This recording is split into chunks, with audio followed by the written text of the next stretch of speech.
दोस्तों, ये कहानी एक लव स्टोरी पर आधारित है। ये एक बहुत ही इमोशनल स्टोरी है। ये कहानी चाइना की है। कहानी के शुरुआत में हमें स्कूल बस में बैठे कुछ बच्चों को दिखाया जाता है, जिन्हें आज गांव ले जाया जाता है ताकि वो वहाँ का माहौल सीख सके, उसे देख सके कि कैसे वो लोग एक ही काम करके अपनी जिंदगी का गुजारा करते हैं। गाँव के प्रधान इन लोगों का स्वागत करते हैं और फिर गाँव की ओर बढ़ने लगते हैं। बीच में सभी थोड़ा सा आराम करने के लिए एक पेड़ के नीचे बैठते हैं, लेकिन जिस पेड़ के नीचे वो बैठे थे असल में वो हॉथरन का पेड़ था, जिसका इतिहास बहुत ही भयानक है। इसके बारे में टीचर सभी को बताते हैं कि आज से तकरीबन 50 साल पहले जब जापान और चाइना के बीच युद्ध चल रहा था, कुछ जवानों को इस पेड़ पर लटका दिया गया। इस भयानक कहानी को सुनकर सभी विद्यार्थी थोड़ा घबरा जाते हैं, लेकिन टीचर उन्हें एक चुटकुला सुनाकर हंसाते हैं। फिर सभी को दो दो ग्रुप में बांट दिया जाता है और फिर गांव के कुछ लोगों के घर रहने के लिए भेज दिया जाता है। पर आखिर में एक लड़की अकेली बच जाती है, जिसकी उम्र 16 साल है। उसका नाम सारा है, जिसका कोई भी पार्टनर नहीं मिलता। तो मुखिया उसे अपने घर ले जाते हैं, जहां पर वो उसके परिवार से मिलती है, जिसमें उसकी एक छोटी बेटी,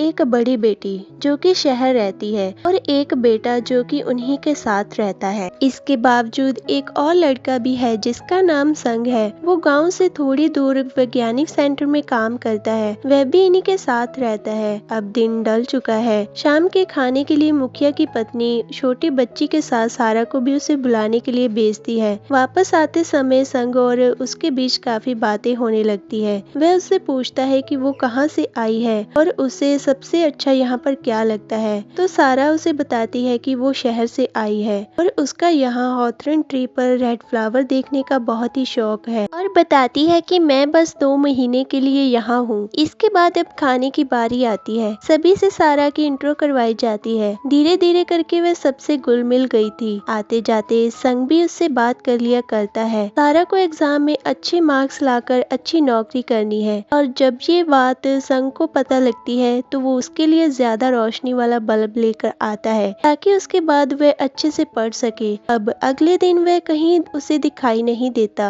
अब सारा परेशान हो जाती है कि वो कहाँ गया। जब वो एक हफ्ते के बाद वापस आता है तो सारा उससे सबसे पहले यही सवाल करती है कि वो कहाँ चला गया था बिना बताए। वो बताता है कि मोटर खराब हो गई थी तो मुझे शहर जाना पड़ा। सारा भी बताती है कि उसको भी कुछ दिन पहले शहर जाना पड़ा, क्योंकि उसने वहाँ पर कल्चर फेस्ट में भाग लिया था। इसके बाद हम शहर में देखते हैं, जहाँ वे अपने फेस्ट की तैयारी में लगी हुई है। दोस्तों, अब हम सारा के परिवार को देखते हैं, जिसमें उसकी एक बीमार माँ है जो दर्द में है, पर उसको सहन कर रही है क्योंकि उनके पास इतने पैसे ही नहीं कि वे डॉक्टर को दिखा सके। वहीं उसके 2 छोटे छोटे भाई बहन भी हैं जो लिफाफे बनाते हैं, जिन्हें बेचकर उन्हें पैसे मिलते हैं। कुछ ऐसी हालत है उसके परिवार की, इसीलिए सभी को अब सारा पर ही उम्मीदें हैं कि वो कुछ करेगी। अब उसके वापस जाने के दिन भी आ गए थे, इसीलिए उसकी माँ जाते टाइम उसे समझाती है कि कोई भी गलत कदम मत उठाना, क्योंकि एक गलती सब कुछ बर्बाद कर देती है। तुम अपने पिता को ही देख लो।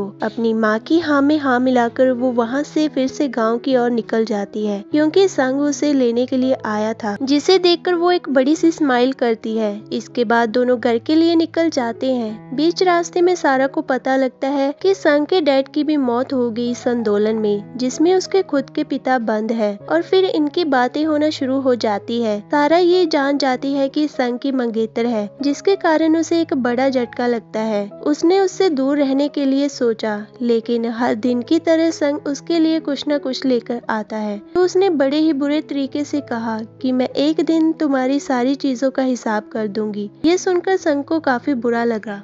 कुछ दिन बाद वे सभी बच्चे वापस शहर लौट आए और फिर उनके एग्जाम हुए, जिसमें उन सभी के बहुत ही अच्छे नंबर आते हैं। सारा के भी बहुत अच्छे नंबर आए, जिसके बाद वे डायरेक्टर से एक सिफारिश करती है कि जब तक मैं यहाँ से पास होकर ना निकल जाऊँ, आप मुझे कोई ना कोई नौकरी दिलवा दो। मैं अपनी माँ की मदद करना चाहती हूँ। वह बहुत ही बीमार है, पर अभी तक देश की हालत बहुत बेकार है और सारा जैसी लड़की के लायक कोई भी काम नहीं। पर सारा सब कुछ करने के लिए तैयार थी, इसीलिए वह उसे मजदूरी के काम में लगवा देता है, जो कि वह बहुत ही मेहनत से करती है। उसने एक टाइम का खाना खाना भी छोड़ दिया ताकि अपने पैसे बचा सके। इसी दौरान उसकी मुलाकात वहाँ की मुखिया की बेटी से हो जाती है, जो उसे पहले से जानती थी। दोनों के बीच कुछ ही देर में अच्छी दोस्ती हो जाती है। एक दिन जब दोनों आइसक्रीम खा रहे थे तो जीना उसे कुछ पैसे देती है ताकि वह इस मजदूरी के काम को करना छोड़ दे, लेकिन वो पैसे लेने से इनकार कर देती है और कहती है कि उसके परिवार का वैसे ही उस पर बहुत एहसान है, वो और कुछ नहीं ले सकती। जीना उसे बताती है कि असल में ये पैसे संग ने उसके लिए भेजे हैं। ये सुनकर सारा कहती है कि उसकी मंगेतर बुरा मान जाएगी। तब जीना उसे बताती है कि उसकी कोई भी मंगेतर नहीं है, जो सुनकर सारा के चेहरे पर हल्की सी मुस्कान आती है और वहाँ से बास्केटबॉल खेलने आ जाती है। उसके पास आज भी टीम की यूनिफॉर्म नहीं होती, जिसके कारण उसे आज भी सुनना पड़ता है और सारा ने कोई जवाब नहीं दिया और चुपचाप प्रैक्टिस करने लगी। सभी को पता है कि उसके डैड देश के खिलाफ बोलते हैं, क्योंकि वह स्कूल एक राइट विंग वालों का था जो कि आर्मी को सपोर्ट करते हैं, जिसके कारण सारा को काफी कुछ सुनना पड़ता है। एक दिन जब वो स्कूल से घर आती है तो देखती है कि गाँव की मुखिया का छोटा बेटा उसके लिए अखरोट और फल लेकर आया है, क्योंकि सारा की माँ की तबीयत बहुत खराब थी, लेकिन पैसे ना होने के कारण वो उसे ये सब खरीद तो नहीं सकती। पर सारा को ये सब ठीक नहीं लगता, इसीलिए जो कुछ उसने आज मजदूरी करके कमाया था उसने वह सब पैसे उसके जेब में रख दिए, पर वो खुद नहीं आया। कुछ ही देर में बोट चल पड़ती है तो सारा भाग कर जाती है और संग को आवाज देकर बताती है कि उसने वो पैसे उसकी जेब में रख दिए। ये सुनकर संग फौरन पानी में कूद पड़ता है और उसे उसके पैसे लौटा देता है। अब ये सुनकर सारा के चेहरे पर एक बार फिर से मीठी सी मुस्कान आ जाती है।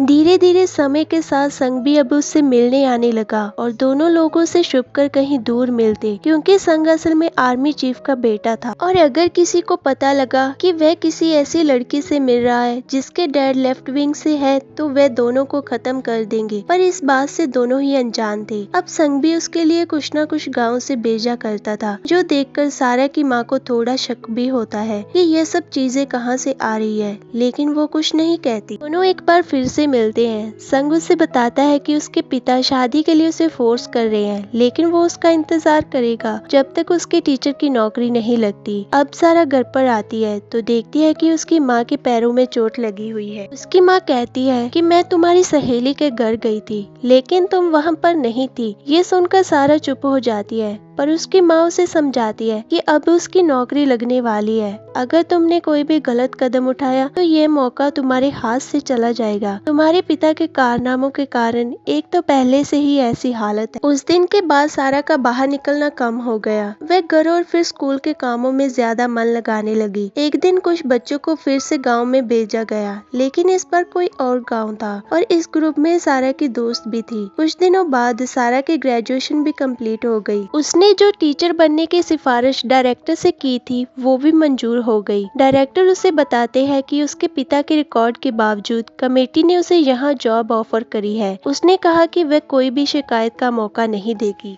अब हम देखते हैं कि सारा ने पास में बन रही एक कंस्ट्रक्शन साइट पर काम में हिस्सा ले लिया, जिससे उसे थोड़े बहुत पैसे मिल जाते हैं, लेकिन इसमें बहुत ताकत लगानी पड़ती है। पर कहीं ना कहीं संग उसकी मदद के लिए आ ही जाता है। कुछ दिन ऐसे ही बीत जाते हैं। फिर एक दिन दोनों साथ में नदी में नहाने जाते हैं। फिर सारा अपने काम के लिए निकल जाती है, लेकिन आज उसके पैर में चोट आ गई। बहुत कहने पर भी वह हॉस्पिटल जाने को नहीं मानती, तो संग ने भी खुद का हाथ काट लिया। तब उसे जाना ही पड़ा। इतने में उन्हें बीच रास्ते में सारा की माँ ने देख लिया और घर चलने को कहा और उन्होंने संग से कहा कि अच्छा तुम हो वो जो हमारे घर फल और अखरोट बेचते रहते हो। देखो मेरी बात सुनो, तुम बड़े घर के लगते हो, हम बहुत छोटे घर के हैं, अभी इसकी नौकरी भी नहीं लगी। तो संग ने कहा कि कोई बात नहीं, मैं तब तक इंतजार कर लूंगा। ये कहकर वह वहाँ से चला जाता है। उसके जाने के बाद माँ ने सारा से पूछा कि उसने उसके साथ कुछ ऐसा वैसा तो नहीं किया। तो सारा ने कहा माँ वो अच्छा लड़का है, जैसा आप सोच रही हैं वैसा कुछ भी नहीं, वो इंतजार करेगा। फिर उन्होंने कहा कि देखते हैं कौन कितना इंतजार करता है। फिर एक दिन सारा की दोस्त ने उसे बताया कि संग की तबीयत बहुत खराब है। वह फौरन स्कूल से 3 दिन की छुट्टी लेकर उससे मिलने जाती है। जैसे तैसे करके वह वहाँ पहुँचती है। उसको वहाँ खड़ा देखकर संग हैरान था और सारा के मुंह से पहला शब्द यही निकला कि क्या तुम्हें ब्लड कैंसर है? मुझे जीना ने बताया। हालांकि सच्चाई तो यही थी, लेकिन बेचारी सारा फिर से संग की बातों में आ गई और मान गई कि वह एकदम ठीक है। और संग उससे कहता है कि ये उसका रूटीन चेकअप है। उसने उसको घर जाने को कहा, लेकिन सारा नहीं मानी। वो यहीं पर रहेगी 3 दिन तक। उसकी जिद के आगे संग भी हार गया। पर दिन तो गुजर गया, लेकिन रात उसे हॉस्पिटल के बाहर ही गुजारनी पड़ी। अगले दिन संग ने जैसे तैसे वहाँ की नर्स से कहकर उसके लिए एक बेड का इंतजाम करवा दिया। पर उस बेड पर एक ही इंसान के सोने की जगह थी, जिसमें वो दोनों जैसे तैसे करके सो गए। सुबह होने पर सारा वहाँ से चली गई, क्योंकि आज उसकी छुट्टियाँ खत्म हो गई है। वो बस के लंबे सफर में भी उसके साथ था, लेकिन पीछे बैठा था ताकि उसे कोई देख ना ले। फिर वो नाव से उसे नदी के किनारे छोड़ देता है, लेकिन आज ना जाने क्यों हमेशा हंसने वाला संग सारा को देखकर वहीं खड़ा खड़ा रोने लगता है। उसकी आंखें नम हो गई। उसने दूर से ही सारा को गले लगाया और फिर वहां से चला गया। घर वापस आने पर सारा की दोस्त फैम उसके पास रोते हुए आती है और बताने लगती है कि जिस लड़के से वो प्यार करती है उसने उसे धोखा दे दिया। अब वो प्रेग्नेंट है। उसको किसी तरह इस मुश्किल से बाहर आना है, पर इसके लिए उसे अपना हुलिया बदलना होगा। क्या वह उसकी इस काम में मदद करेगी? लेकिन सारा कोई जवाब नहीं देती। जो देखकर फैम ने उससे पूछा, क्या संग ने ऐसा वैसा तो नहीं किया तुम्हारे साथ? तुम उसके साथ सोई तो नहीं? तो उसने हाँ में जवाब दिया। अब उस दिन के बाद से बेचारी सारा इसी सोच में पड़ जाती है कि क्या सच में वह भी फैम की तरह प्रेग्नेंट हो जाएगी। अब सारा को बहुत डर लगने लगा कि कहीं उसके साथ भी ऐसा ना हो जाए, और इसी डर से उसने फैम को सब बता दिया। जो सुनकर उसने पहले तो उसे घूरा और कहा कि तुम पागल हो, ऐसे बच्चे थोड़ी हो जाते हैं। जिसे सुनकर सारा थोड़ी शांत हुई, पर वो उसी हॉस्पिटल में फिर से दोबारा संग से मिलने गई। लेकिन वहां जाकर उसे पता लगा कि वो तो 2 दिन पहले ही यहाँ से चला गया, पर गया कहाँ किसी को कोई पता नहीं। उसने अपनी माँ से इजाजत ली और फिर से उसी गाँव में गई जहाँ पर संग रहता है।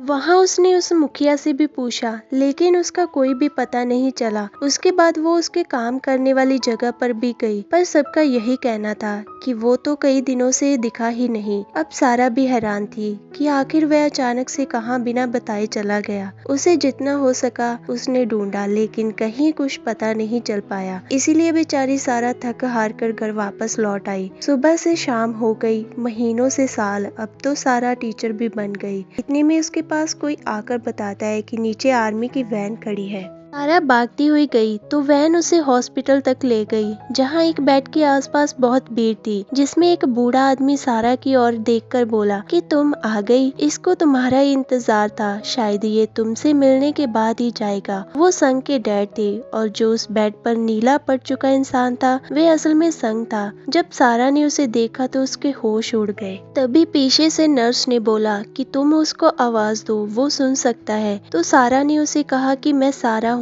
देखो मैं आ गई। तुमने वादा किया था ना कि हम उसी हॉथरन पेड़ के नीचे फिर मिलेंगे। ये तुम्हें क्या हो गया? उसके आगे वह कुछ नहीं बोल पाई, लेकिन संग की आंखों से बहते हुए आंसुओं ने सब कुछ बयां कर दिया कि शायद यहीं तक उनका साथ था। इस दौरान जब सारा ने ऊपर देखा तो उसने उन दोनों की तस्वीर लगाई थी। उसके लिए सारा की इतनी अहमियत थी कि वो अपने आखिरी समय में भी उसे देखकर ही वह खत्म होना चाहता था। उसकी इच्छा के मुताबिक उसे वहीं हॉथरन पेड़ के नीचे दफन कर दिया जाता है। दोस्तों, ये अधूरी कहानी यहीं पर समाप्त हो जाती है। Thanks for watching.